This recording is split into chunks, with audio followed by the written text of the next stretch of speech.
এই মুহূর্তের সর্বশেষ আপডেট নিউজ নিয়ে আপনাদের সামনে হাজির হলাম। এখন শুনবেন সংবাদ শিরোনাম। সেনাপ্রধানের এক লাইনের বক্তব্যে রাজনীতিতে তোলপাড়, নির্বাচন নিয়ে কি ঘটছে? এদিকে শেষ মুহূর্তে পরিস্থিতি পাল্টাচ্ছে। তারেক রহমানের সাথে সমঝোতার পথে আওয়ামী লীগ, বিএনপির সাথে মিলে কাজ করতে চায় হাসিনা, গোপন ষড়যন্ত্র ফাঁস।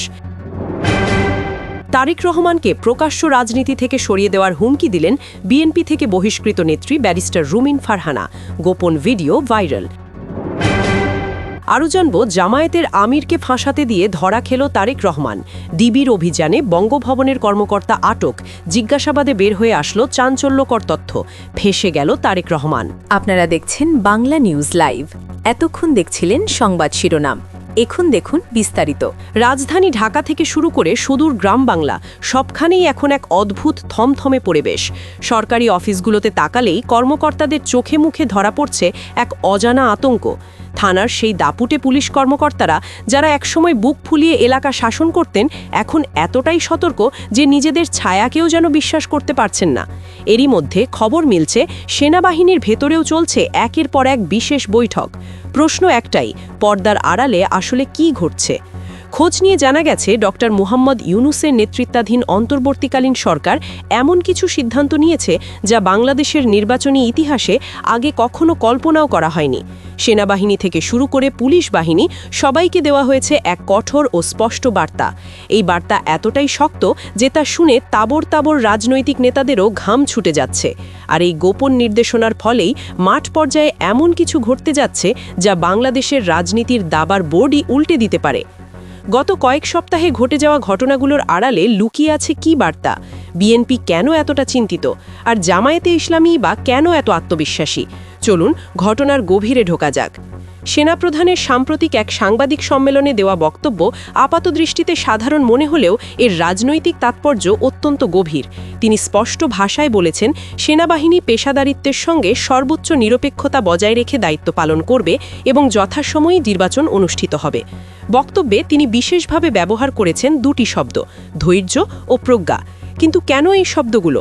এর উত্তর খুঁজতে হলে ফিরে তাকাতে হবে ২০২৪ সালের জুলাই অগাস্টের সেই উত্তাল দিনগুলোর দিকে। ফ্লাইওভারে ঝুলন্ত পুলিশের লাশ, গণপিটুনি, পুড়ে যাওয়া থানা, এই দৃশ্যগুলো আজও পুলিশ ও সেনাবাহিনীর অনেক সদস্যের দুঃস্বপ্ন হয়ে ফিরে আসে। সে সময় রাষ্ট্রযন্ত্রের যে অংশ জনগণের বিপক্ষে গিয়ে একটি বিশেষ রাজনৈতিক শক্তির পক্ষাবলম্বন করেছিল, তাদের পরিবর্তে কী হয়েছিল তা এখনও প্রতিটি কর্মকর্তার মনে গভীরভাবে গেঁথে আছে। সেনাপ্রধানের বক্তব্যের মূল সুর এখানেই, জনগণের বিপক্ষে যাবার মতো ভুল আর করা যাবে না, নিরপেক্ষ থাকাই এখন একমাত্র নিরাপদ পথ। তবে আসল চমক এসেছে পুলিশ বাহিনীর ভেতর থেকে। পুলিশের নতুন মহাপরিদর্শক বাহারুল আলম সম্প্রতি যে নির্দেশনা দিয়েছেন তা অনেকের কাছেই অবিশ্বাস্য মনে হচ্ছে।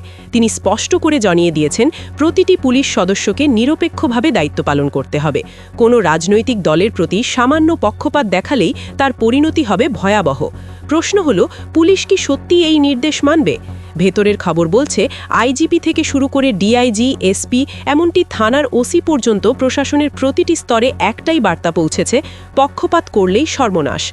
বার্তাটি এতটাই শক্ত যে মাঠ পর্যায়ের অনেক কর্মকর্তা এখন ভয়ে কাঁপছেন।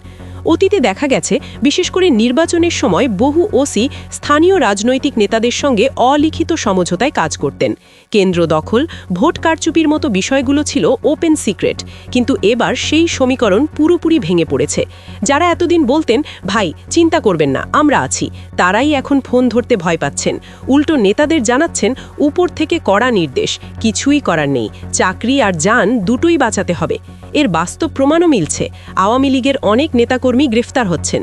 অভিযোগ আছে, এসব গ্রেফতার ঠেকাতে কেউ কেউ তদবির কিংবা অর্থের প্রস্তাবও দিয়েছিলেন। কিন্তু পুলিশ সাফ জানিয়ে দিয়েছে, কোনো সুপারিশ বা লবিং কাজ করবে না। উপর থেকে নির্দেশ আছে, অপরাধী যেই হোক, ছাড় নেই। প্রশ্ন উঠছে, পুলিশের এই হঠাৎ মেরুদণ্ড সোজা হওয়ার কারণ কি? শুধুই চাকরি বাঁচানোর ভয়ে, নাকি এর পেছনে কাজ করছে জুলাই মাসের সেই গভীর ট্রমা? বিশ্লেষকদের মতে, পুলিশ এখন বুঝে গেছে, রাজনৈতিক দল আজ আছে, কাল নেই, কিন্তু জনগণ সব সময় থাকে। আর ক্ষুব্ধ জনগণের রোষ থেকে কোনো দলই তাদের বাঁচাতে পারবে না। এই পরিস্থিতিতে সবচেয়ে বড় ধাক্কা খেয়েছে বিএনপি। দলটির নীতি নির্ধারকরা হয়তো ভেবেছিলেন আওয়ামী লীগ সরকারের পতনের পর প্রশাসন স্বাভাবিকভাবেই তাদের দিকে ঝুঁকবে। বাংলাদেশের রাজনৈতিক ইতিহাসে এমনটাই হয়ে এসেছে। কিন্তু ডক্টর ইউনূসের সরকার ও বর্তমান প্রশাসনিক অবস্থান তাদের সেই চিরাচরিত হিসেব এলোমেলো করে দিয়েছে। প্রশাসনকে ব্যবহার করে নির্বাচনী বৈতরণী পার হওয়ার পুরনো কৌশল এবার আর কাজ করছে না। মাঠ পর্যায়ের বিএনপি নেতারা বুঝতে পারছেন প্রশাসনের ওপর ভরসা করে বসে থাকার দিন শেষ। ক্ষমতায় যেতে হলে এবার সত্যিকার অর্থেই জনগণের দরজায় যেতে হবে, স্বচ্ছভাবে ভোট চাইতে হবে। এটি তাদের জন্য এক নতুন ও কঠিন চ্যালেঞ্জ। অন্যদিকে জামায়াতে ইসলামী শিবিরে দেখা যাচ্ছে সম্পূর্ণ ভিন্ন চিত্র। তাদের মধ্যে স্পষ্ট আত্মবিশ্বাস। দলটির নেতাকর্মীদের ধারণা, যদি পুলিশ ও প্রশাসন সত্যি নিরপেক্ষ থাকে তাহলে তাদের জয় কেউ ঠেকাতে পারবে না। তাদের যুক্তি, তাদের নিজস্ব ভোট ব্যাংক ও সাংগঠনিক শক্তি এখনও অটুট আছে। এতদিন তারা পিছিয়ে ছিল শুধুমাত্র প্রশাসনিক কারসাজির কারণে। এ প্রসঙ্গে অনেকেই ডাকসু নির্বাচনের উদাহরণ টানছেন। ছাত্রলীগের প্রভাব, নীলক্ষেত ব্যালট ক্যালেন্ডারের অভিযোগ সত্ত্বেও শেষ পর্যন্ত কোটা সংস্কার আন্দোলনের নেতারা এবং ভিপি নূর জয়ী হয়েছিলেন। জামায়াত শিবিরপন্থীদের বিশ্বাস, প্রশাসন নিরপেক্ষ থাকলে জাতীয় নির্বাচনেও একই চিত্র দেখা যাবে। এই আত্মবিশ্বাস বাস্তবসম্মত নাকি অতিরঞ্জিত তা সময়ই বলে দেবে। তবে প্রশাসনের নিরপেক্ষ থাকার পেছনে আরও একটি বড় কারণ রয়েছে, প্রযুক্তি। এখন প্রায় প্রতিটি মানুষের হাতে স্মার্টফোন।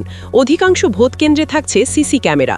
কোনো প্রত্যন্ত গ্রামেও যদি অনিয়ম হয়, সেই ভিডিও মুহূর্তের মধ্যেই ছড়িয়ে পড়বে সারা দেশে, এমনকি সারা বিশ্বে। এই ডিজিটাল নজরদারি প্রশাসনের কর্মকর্তাদের ওপর তৈরি করেছে তীব্র মানুষজাতিক চাপ।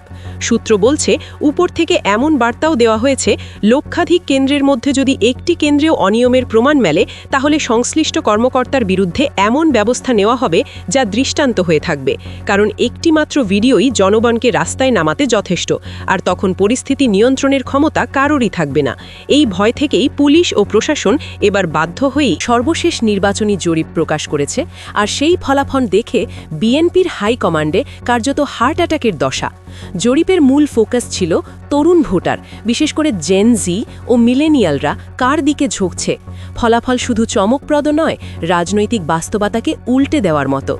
জরিপ অনুযায়ী তরুণদের সমর্থনে শীর্ষে রয়েছে জামায়াতে ইসলামী 37.4%, আর যে বিএনপি নিজেকে দেশের সবচেয়ে জনপ্রিয় দল বলে দাবি করে তারা থেমে আছে মাত্র 27%। ব্যবধান প্রায় 10%। এই 10% শুধু সংখ্যার ফারাক নয়, এটি একটি প্রজন্মগত বার্তা। তরুণরা স্পষ্ট করে জানিয়ে দিয়েছে তারা অতীত চায় না, তারা ভবিষ্যৎ চায়, আর সেই ভবিষ্যৎ তারা দেখছে ডাক্তার শফিকুর রহমানের নেতৃত্বে। সবার আগে সর্বশেষ আপডেট নিউজ দেখতে সাবস্ক্রাইব করে আমাদের চ্যানেলের সাথেই থাকুন। আমাদের নিউজ ভালো লাগলে লাইক, কমেন্টস ও শেয়ার করুন। ধন্যবাদ সকলকে।